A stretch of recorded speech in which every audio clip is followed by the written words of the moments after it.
네, 안녕하세요. 이어서 토론회를 이어가도록 하겠습니다. 오늘 이렇게 중요한 어떻게 보면 우리 마을건축가, 공공건축가의 가치 혹은 철학을 이렇게 담아주시고 설명해주신 이영범 경희대학교 교수님과 같이 자리를 하겠습니다. 일상을 만드는 작은 디자인 그리고 희망을 짓는 건축가란 주제로 이렇게 강의를 해주셨는데요. 저도 오늘 이 자리에서 느낀 바가 많습니다. 특히 이제 그 과정에서 시민성 또 시민력 그리고 그것이 이렇게 자선화되는 과정을 통해서 일상으로 이어지는 그런 과정을 이렇게 깊이 있게 설명을 해주셨는데요. 혹시 그 도시 연대에서의 프로젝트들도 있었습니다만은 혹시 교수님께서 좀 아쉬웠다거나 좀 이랬으면 좋겠다는 게 있으면 한 말씀 좀 부탁드리겠습니다. 그 서울시 이제 뭐 공공건축가에 이어서 마을건축가 제도가 도입돼서 굉장히 많은 분들이 이제 마을에서 주민들하고 함께 여러 가지 이제 활동들을 하시는데 쉽지 않을 거라고 생각을 해요. 저도 이제 도시연대에서 주민 참여로 커뮤니티 디자인 센터를 오랫동안 운영을 하고 아까 소개해드렸던 이제 한평공원 사업 같은 걸 해보면 사실은 어떨 때는 야 내가 이러려고 내 시간 발품 팔아서 여기 와서 일을 하나라는 생각을 할 정도로 정말 뚜껑 열리게 하는 주민도 굉장히 많고요.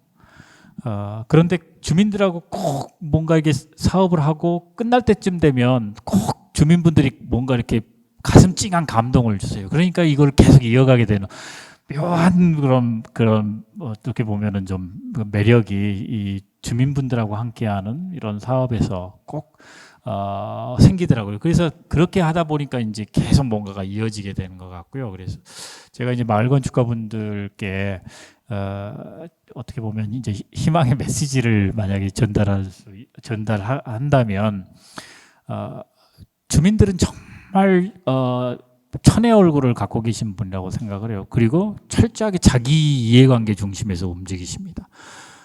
그리고 뭔가 이렇게 누군가가 외부에서 들어오면은 저 사람이 우리한테 뭘 주는 사람이라고 생각하면 굉장히 우호적이고 그 다음에 저 사람이 우리한테 별로 득될 사람이 없다라고 하면은 뭐 별로 그렇게 관심이 없고 그런데 주민분들하고 뭔가 함께 하려고 하면 주민들하고의 어떤 그런 그 관계의 벽을 허무는 게 굉장히 중요해요. 그래서 처음부터 뭔가 이렇게 마을 건축가들이 의도를 갖고 들어가기보다는 그냥 편안하게 마을 주민들하고 뭔가 일상의 삶을 함께 뭔가 이렇게 나누는 시간이 굉장히 필요합니다. 저는 그게. 그래서 그 시간을 통해서 저 친구가 뭔가 이렇게 내 삶의 파트너가 될 수 있구나라는 생각을 좀 갖게 되면 그 다음부터는 굉장히 일이 빠른 속도로 진행이 돼요. 주민분들이 적극적으로 나서기도 하고 우리가 다 뭔가 이렇게 알아서 할게 뭐 이렇게 되기도 하고 그래서 자꾸 이제 주민분들을 뭔가 이렇게 전문가의 어떤 시선에서 바라보거나 혹은 주민분들을 뭔가 이렇게 가르치려고 하거나 하기보다는 그 주민들의 어떤 삶이 뭔가 이렇게 앞서 나갈 수 있도록 그러려면은 주민분들하고 굉장히 많은 시간이 일상에서 교류 같은 게 필요하고요. 그 다음에 이제 두 번째 말씀드리고 싶은 거는 좀 더 정치력이 필요한 것 같아요. 그러니까 그냥 막연히 주민이라고 다 좋은 분들은 아닙니다. 이렇게 공개적인 영상에서 이렇게 말씀드리면은 이게 사실 좀 굉장히 곤란하기도 한데 주민분들 중에는 또 권력 관계가 있어요. 또 거기에는 또 이렇게 소위 말해서 이제 패거리 문화라고 하죠. 이렇게 다 끼리끼리 문화들이 있습니다. 어느 분은 누구랑 친하고 저기하고 저분들은 이장님은 또 어느 주민들의 무리를 이끌고 있고 뭐 이런 것들이 다 보이거든요. 통장님은 또 동장님하고 관계가 좋은지 나쁜지 뭐 이런 소위 말해서 지역 동네에 소위 말해서 그 폴리틱스라고 하는 게 있어요. 그래서 이거를 파악하는 것도 굉장히 중요합니다. 소위 말해서 주민들의 힘 관계를 파악하는 거예요. 소위 말해서 완장찬 사람이 누군지, 즉 완장찬 사람들의 성향이 어떻게 되는 건지 또 실제로 그 지역 사회에서 주민들이 믿고 뭔가 따를 수 있는 소위 오피니언 리더라고 하는 사람이 누가 있는지 이런 걸 파악하는 게 굉장히 중요해요. 그냥 주민들 모아놓고 설명회 하고 주민들하고 참여 프로그램 하고 이런 거 몇 차례 한다 그래서 사실은 주민들을 다 우리가 파악했다라고 볼 수가 없습니다. 그래서 오히려 굉장히 섬세한 그 지역에서의 주민들의 어떤 힘 관계를 읽는 것도 주민들의 삶 관계 속에 파고 들어가는 것 못지않게 중요하다라는 말씀을 좀 드리고 싶습니다. 이게 아마 강의에서 아마 굉장히 중요한 부분인데 뭐 언급을 못해서 이 부분 부족한 부분인데 이 부분을 좀 추가로 좀 말씀을 드립니다. 네. 오늘 이 영상은 이제 공공 건축가분들이나 마을 건축가분들 그리고 시민분들께 이렇게 오픈이 되는 영상인데요. 지금 이제 주민분들과 만나는 어떤 건축가의 입장에서 지금 말씀하신 것처럼 경험에서 우러나오는 또 실질적으로 실행해서 이렇게 조언을 해주시는 이야기들이 참 도움이 될 것 같습니다. 또 오늘 이 자리에는요, 그 학생 기자단 분께서도 같이 이제 참여를 하게 됐는데요. 두 가지 질문이 좀 있습니다. 하나는 한평공원에 대해서도 잘 알고 있고, 그 다음에 또 시간도 어느 정도 지났는데 이 부분이 지금 어떻게 또 운영되고 있는지나 혹은 지금 10여 년 혹은 20여 년이 지난 지금에서의 교수님의 생각은 어떤지 이것도 또 궁금해하는 질문이 있었습니다. 그 점에 대해서 간단하게 한 말씀 부탁드립니다. 한평공원을 알고 있다는 것 자체만으로 굉장히 좀 놀랐고요. 한평공원 사업은 저희가 자체적으로 진행한 거라고 사실은 처음에는 이제 서울시 녹색위원회 사업에서 후원을 받아서 처음 시작을 했던 거고 그 위에 민간 기업의 후원을 받았어요. 그래서 이제 사회공동체 모금회의 지정위탁을 통해서 저희가 신한은행에서 한 10년 정도 지원을 받았고 그 과정에서 1년에 한 5개소 정도를 뭔가 이렇게 한평공원 사업을 하게 됐어요. 그러다 보니까 이제 신한은행이 지원하면서 신한은행의 지점이죠. 그 지점에 있는 직원들이 뭔가 지역사회에 공헌할 수 있었으면 좋겠다라고 해서 저희한테 지원을 했고, 그래서 이제 신한은행 주로 이제 서울 수도권에 있는 지점에서 우리 지점이 있는 동네에 이런 공간을 좀 바꿨으면 좋겠는데라는 제안을 받기도 하고, 그래서 5개 중에 한두 개 정도는 뭐 그렇게 해서 이제 진행을 하기도 했었던 곳들이 있습니다. 그런데 저희가 한평공원 사업이 신한은행 10년 지원이 끊기면서 사실은 그 맥락이 계속 이어지질 못하고 중간에 이제 뭐 동자동 쪽방에 조금은 다른 개념의 한평공원 사업으로 뭔가 이렇게 집어넣는 이런 노력들은 하고는 있는데 한평공원이 저희가 한 60개 가까이 조성을 했었어요. 한 2002년부터 아까 원소동이 2003년도인가 처음 조성이 된 건데 그러다 보니까 거의 한 7, 그러니까 지금 한평공원이 사업이 저희가 이어나가지 못한 거가 한 2010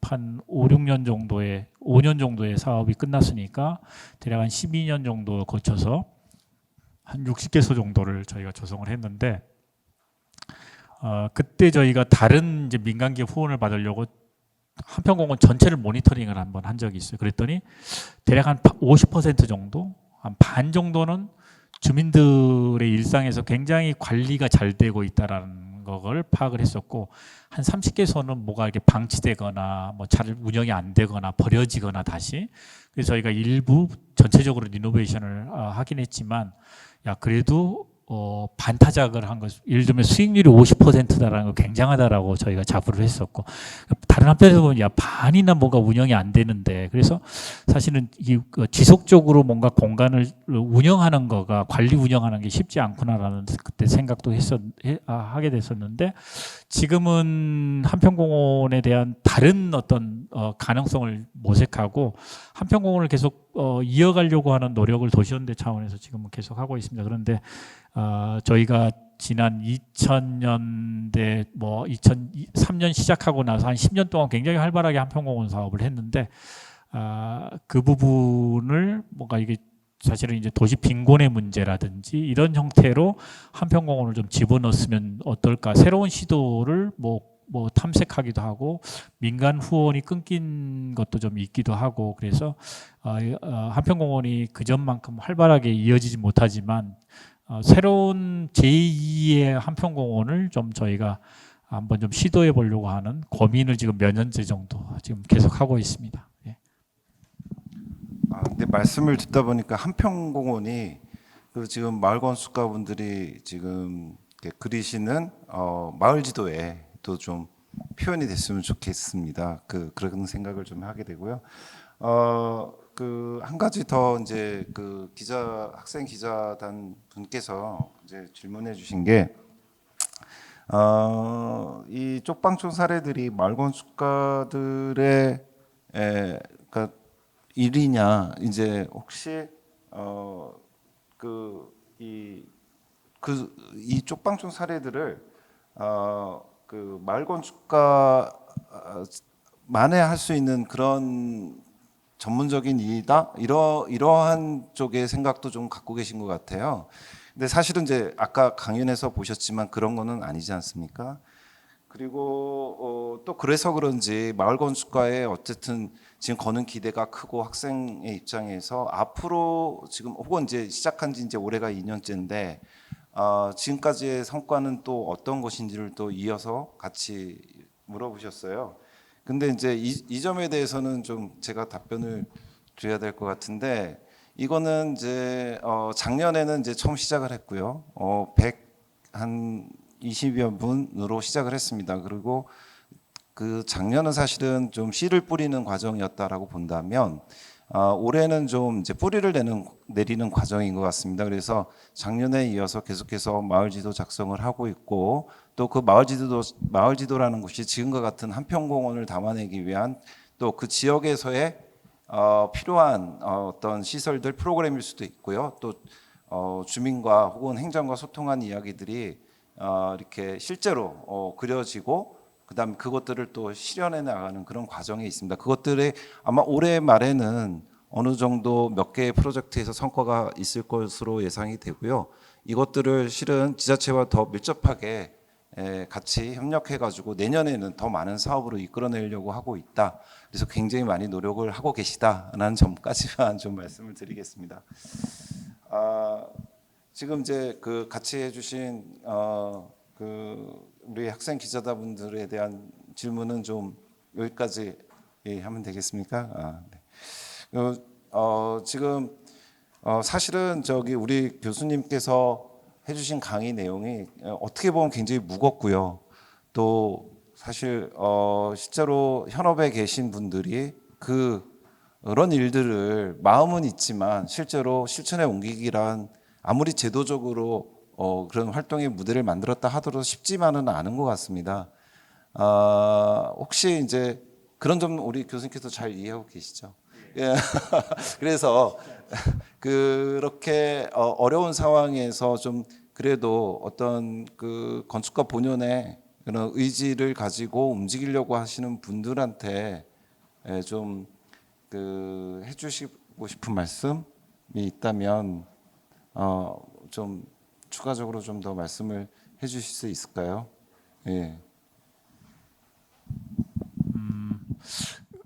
사실은 우리 사회에서 건축가로 직업으로서의 건축가로 살아가는 게 쉽지 않죠. 특히 이제 경제적인 문제도 그렇고 그리고 건축을 할 때에 뭔가 이렇게 별도의 자신의 그 살아가는 그 현업에서의 어떤 시간들을 빼가지고 이런 마을 건축이라든지 공공 건축에 관심을 갖고 사회적 가치, 사회적 공헌이죠. 사회적 공헌을 하는 일들이 쉽지 않고 그다음에 설령 그런 일들을 한다고 하면 그게 본업이 되기 어렵기 때문에 대부분이 이제 뭐 관심이 굉장히 많더라도 짜투리 시간들을 활용해서 이제 하다 보면은 아까 이제 강의에서 굉장히 원론적으로 말씀드렸던 것처럼 지역사회나 주민들하고 굉장히 밀착된 어떤 시간의 관계를 갖기가 어렵다라는 거죠. 저는 그런 부분들에 뭐 딱히 뭐 해결책이 있다고 생각은 하지 않고요. 다만 이제 지치지 않았으면 좋겠다라는 생각을 해요. 뭐 관심이 갖고 있어갖고 뭔가 이렇게 하고 싶어서 지역에 들어갔다가 주민분들한테 실망하는 경우도 굉장히 많고, 또 그런 일들을 하다 보면은 또 행정에 굉장히 또 많은 악감정 같은 게 생겨서 뭐 내가 다시는 이런 일을 하나 봐라 뭐 이런 경우도 굉장히 많아요. 그래서 지치지 않는 게 굉장히 중요합니다. 그리고 이제 결국은 지치지 않는다라는 거는 어떤 의미에서 보면은 뭐 내가 하고 싶은 일, 내가 할 수 있는 일, 그 다음에 또 사회가 원하는 일, 이 세 개가 일치되는 게 중요해요, 사실은. 그러니까 자신의 삶하고 뭔가 이렇게 자신이 사회적 가치로 뭔가 이렇게 하고 싶은 일하고 지금 자신이 하고 있는 일하고, 그리고 가급적이면 어떻게 하면 그것들을 일치시켜 나가는 거가 하는 게 저는 굉장히 중요하다고 보여집니다. 그래서 그게 이제 아까 말씀드렸던 것처럼 어떻게 보면 시민성의 실천 같은 거라고 저는 보는데, 그러니까 그냥 직업으로서의 건축 따로, 그 다음에 뭔가 시민성을 발현하고 사회적 가치를 실현하는 건축 따로가 아니라 이 둘을 어떻게, 이 둘의 간극이 굉장히 커요, 사실은. 그리고 이걸 일치시키기도 쉽지 않다고 보는데, 이 둘 사이의 간극을 좁혀나가는 일들이 굉장히 중요하고, 그 간극을 좁혀나가려면 뭔가 이렇게 의존형이 되면 안 될 것 같아요. 프로젝트를 자꾸 뭔가 이렇게 클라이언트나 그게 이제 관이 되거나 혹은 민간이 되거나 뭔가 이런 것보다는 프로젝트를 스스로 발굴하는 크리에이터의 역할이죠. 요즘은 이제 로컬 크리에이터라든지 혹은 또 뭐죠? 그래서 다양한 개념의 뭔가 자신이 꿈꾸는 일들을 직접 이제 실천해 나가는 그런 어떤 친구들, 아까 이제 체인지 메이커라는 용어를 쓰기도 했는데, 그래서 건축가의 어떤 그런 현실적인 삶이 자신이 꿈꾸는 그런 어떤 삶하고의 그 간극을 이제 줄여나가기 위해서는 자신이 뭔가 스스로 그런 일들을 발굴하고 그런 그 일들을 통해서 이제 자기의 꿈을 집어넣고 그걸 통해서 뭔가 사회적 가치가 실현될 수 있는 그런 어떤 것, 그런 부분들에 좀 더 많은 관심을 좀 가져줬으면 좋겠다라는 말씀을 드려요. 근데 이게 저는 결국은 사회적 가치가 소위 말해서 이제 사회적 부를 만들어내는 그 영역이 분명히 있다라는 거죠. 사회적 경제에서 이야기하는. 그래서 사회적 가치가 돈이 안 되는 게 아니라 사회적 가치를 실현하는 거가 결국은 소위 말해서 우리가 이익을 창출하고, 그 이익이 창출되면은 그 이익을 통해서 지속적으로 사회적 가치를 만들어내는 일들을 지속할 수 있도록 하는 거, 이게 굉장히 중요해요. 그래서 저희가 아까 소개해드렸던 어셈블 같은 경우, 너네는 그 일을 해가지고 먹고 사니? 월급은 받냐? 라고 이야기를 했더니 이런 이야기를 해주죠. 그러니까 그 자체의 활동은 뭔가 이렇게 수익을 많이 만들어내는 일이 아니다라는. 그런데 자신들의 일들이 알려지니까 그런 일들을 지지하는 굉장히 많은 후원이 들어온다라는 거예요. 기업이라든지 뭐 혹은 다른 기관을 통해서 당신네들의 활동 우리가 지지합니다라고 해서 후원들이 굉장히 많이 들어오고, 그 다음에 이제 그런 걸 통해서 민간 기업에서 자기네들의 영역에서의 또 다른 어떤 사회적 가치를 실현하는 일들을 좀 같이 할 수 있겠구나라는 제안도 굉장히 많이 들어온다고 합니다. 그래서 사회적 가치를 만들어내는 일에서 수익이 꼭 뭔가 이렇게 정말로 원하는 만큼의 지속 가능성을 담보할 수 있는 수익이 만들어내기는 굉장히 어려워요. 근데 이제 그런 걸 통해서 아까 말씀드린 사회적 어떤 지지나 어떤 협력을 이끌어내는 거, 그게 굉장히 중요하다고 저는 보여집니다. 아까 이제 플로팅 스쿨 같은 경우도 아마 마찬가지가 아닐까라는 생각이 좀 듭니다. 예. 네, 아까 앞서의 그 다른 세미나에서 연장선상에서 본다면 공간 환경의 주체가 되는 역할이 누구일 것이냐, 스스로 이제 마을 건축가분들이 자기가 전문가라고 나서긴다고 해서 되는 일도 아닌 것이고, 지금 교수님께서 말씀하신 것처럼 그 시민의 자발적인 시민성, 시민력 이런 것들이 주체가 되게끔 혹은 전문가로서의 보조적인 역할을 하는 것이 어떻게 보면 올바른 길이다라는 이런 메시지를 주시는 것 같습니다. 그러다 보니까 이제 시간도 좀 걸리는 문제고, 또 더디 갈 수도 있는 문제인데 서울시에서 너무 재촉하지 않으시기를 네, 마지막으로 바라면서 오늘 이렇게 바쁜 시간에도 와주셔서 또 이렇게 저희들에게 또 따뜻한 말씀을 나눠주신 경기대학교 이영병 교수님께 진심으로 감사의 말씀을 드리겠습니다. 감사합니다. 네.